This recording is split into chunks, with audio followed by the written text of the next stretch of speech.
hands up.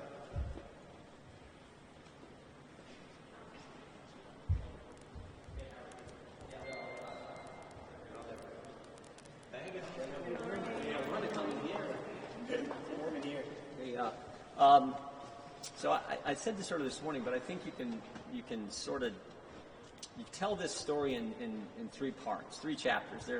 There's before Joe Biden's candidate for president. There's the time when he is candidate for president, and then there's of course the things that have happened, the events that have happened while he's been president.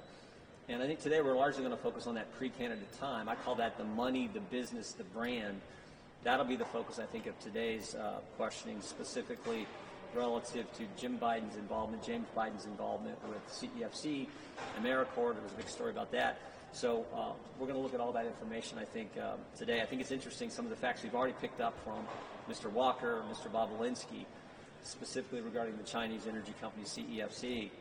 It's like that deal doesn't get finalized until Joe Biden shows up at the Four Seasons, get a drop by, and gives a political short presentation to all the people there, the 8 people from Chinese executives at CEFC, and Hunter Biden and his business partners.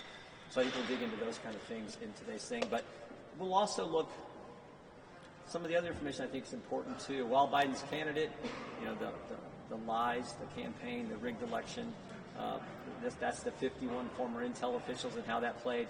And then, of course, there's the, while he's been president, I think that is the obstruction, the cover-up, and, of course, the sweetheart deal. Chairman Jordan, what do you think of the Smirnoff indictment? Well, I mean, it is what it is, so it doesn't change the fundamental facts.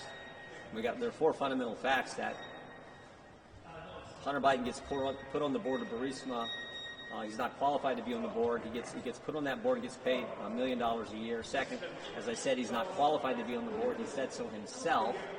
Third, in Dubai on December 4th, 2015, the executives at Burisma, Mr. Zolochevsky, Mr. Pizarski, specifically asked Hunter Biden, can you weigh in with D.C. and help us with the pressure we are facing from the Prosecutor General in Ukraine? Hunter Biden makes a call. Devin Archer told us he made a call to his dad, to Joe Biden.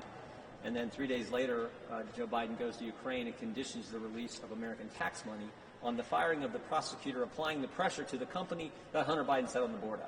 Those facts, they don't change regardless of what this confidential human sources say. You said that this informant now charged with some of the most corroborating evidence to that interview last month. It did corroborate what I just said there, but it didn't change the facts. But those allegations from the impeachment 23 are now found to all be lies. So how does that impact the investigation? I think you should ask the FBI why they were so reluctant.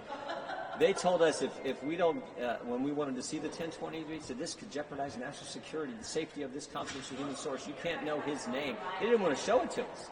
Then they finally did. I mean, this is a guy they paid, I think, since 2010. So 14 years they've been paying this guy. And he's a trusted source, and now we find out. Plus, I think there's sort of the, when Christopher Steele lied to the FBI about President Trump, he gets paid more. When Smirnoff lies to the FBI about President Biden, he gets indicted. I mean, go figure. So it doesn't change the fundamental facts. You say it doesn't change the facts. It does change the facts. Those are no longer facts. Those are not true. The 4 things I just said, they're absolutely true. But did Hunter Biden get put on the board of Burisma? Yes. Was he paid $1 million a year? Yes.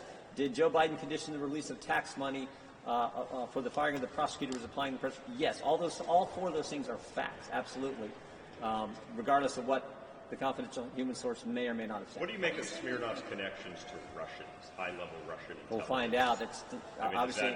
David Weiss, the special counsel, said he may be trying to influence this year's presidential election. I will tell you this: Scott Brady, U.S. Attorney in Pittsburgh, when we talked to him, he had actually checked out the confidential human source, where he traveled to, when he traveled to, and said that he felt he had the indicia of credibility. David Weiss thinks otherwise, and they've indicted him. We'll have to see. Do you expect Jim Biden to be candid today? I mean, do you think you're going to We'll get much out of see. him? I mean, Rob Walker, when we asked him who the email that he's copied on 10% for the big guy, we asked him who's the big guy. He says, I don't know.